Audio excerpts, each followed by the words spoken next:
دھوکا صرف ایک لفظ نہیں، ایک ایسا احساس ہے جو اندر تک ہلا دیتا ہے۔ یہ کسی بھی دوسرے نقصان سے، کسی بھی دوسرے دکھ سے بہت مختلف محسوس ہوتا ہے۔ لیکن سوال یہ ہے کہ ایسا کیوں ہے؟ آخر کیوں کسی اپنے کا دیا ہوا دھوکا زندگی کے بڑے سے بڑے غم پر بھی بھاری پڑ جاتا ہے؟ چلیں آج اس پیچیدہ احساس کی سائنس اور نفسیات کی گہرائیوں میں اتر کر دیکھتے ہیں۔ یہ الفاظ کسی کتاب سے نہیں بلکہ ایک آن لائن سپورٹ فورم سے لیے گئے ہیں، جہاں لوگ بے وفائی کا درد جھیلنے کے بعد اپنے تجربات بانٹتے ہیں۔ ذرا اس جملے کی سنگینی پر غور کریں کہ ایک شخص اپنے والدین کو کھونے کے غم سے بھی زیادہ تباکن بے وفائی کے تجربے کو قرار دے رہا ہے۔ اس سے اندازہ ہوتا ہے کہ یہ کوئی معمولی چوٹ نہیں ہے۔ تو پھر بنیادی سوال یہی ہے کہ آخر اس درد میں ایسی کیا خاص بات ہے؟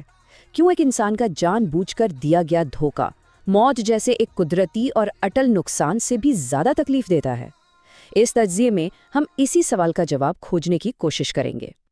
اس سوال کا جواب سمجھنے کے لیے ہمیں سب سے پہلے دھوکے اور سوگ یعنی کسی کے انتقال کے غم سے فرق کرنا ہوگا۔ آئیے دیکھتے ہیں کہ یہ دونوں تجربات بنیادی طور پر ایک دوسرے سے کتنے مختلف ہیں۔ یہاں آپ ان دونوں میں فرق صاف دیکھ سکتے ہیں۔ دیکھیں، سوگ قسمت کا فیصلہ ہوتا ہے، ایک ایسا نقصان جس پر کسی کا بس نہیں چلتا، لیکن دھوکا وہ ایک انتخاب ہوتا ہے، کوئی حادثہ نہیں بلکہ کسی کا سوچا سمجھا فیصلہ۔ اور اسی لیے یہ صرف ایک نقصان نہیں بلکہ ایک ذاتی حملہ، ایک پرسنل ریجیکشن محسوس ہوتا ہے۔ اور شاید سب سے تکلیف دہ بات، یہ آپ کے ماضی کو بھی جھوٹا بنا دیتا ہے۔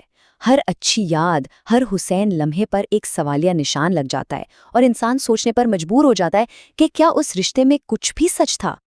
اور یہی بات اس اقتباس میں کتنی صاف طور پر بیان کی گئی ہے۔ دھوکے میں نقصان کے ساتھ ریجیکشن کا عنصر بھی شامل ہو جاتا ہے، جو اس درد کی شدت کو ناقابل برداشت حد تک بڑھا دیتا ہے۔ لیکن یہ کہانی صرف جذبات تک محدود نہیں ہے۔ دھوکا ہمارے دماغ پر حقیقی یہاں تک کہ جسمانی اثرات بھی ڈالتا ہے۔ چلیں دیکھتے ہیں کہ جب کوئی اس تجربے سے گزرتا ہے تو ہمارے دماغ کے اندر اصل میں کیا طوفان چل رہا ہوتا ہے۔ یہ بات سننے میں شاید عجیب لگے، لیکن نیورو سائنس یہ ثابت کر چکی ہے کہ جذباتی اور جسمانی درد دماغ کے ایک ہی حصے میں پروسیس ہوتے ہیں۔ یعنی جب کوئی کہتا ہے نا کہ میرا دل ٹوٹ گیا، تو اس کا دماغ اس سگنل کو تقریباً ویسے ہی محسوس کرتا ہے جیسے کسی ٹوٹی ہوئی ہڈی کے درد کو۔ تو دماغ میں ہوتا کیا ہے؟ اس کہانی کے 3 اہم کردار ہیں۔ پہلا ہے ایمگڈالا، یعنی دماغ کا الارم سسٹم۔ دھوکے کے بعد یہ الارم سسٹم اوور ڈرائیو پر چلا جاتا ہے اور ہر وقت بچتا رہتا ہے۔ دوسرا ہے ہپوکیمپس، یعنی یادداشت کا مرکز، جو اس تکلیف دہ واقعے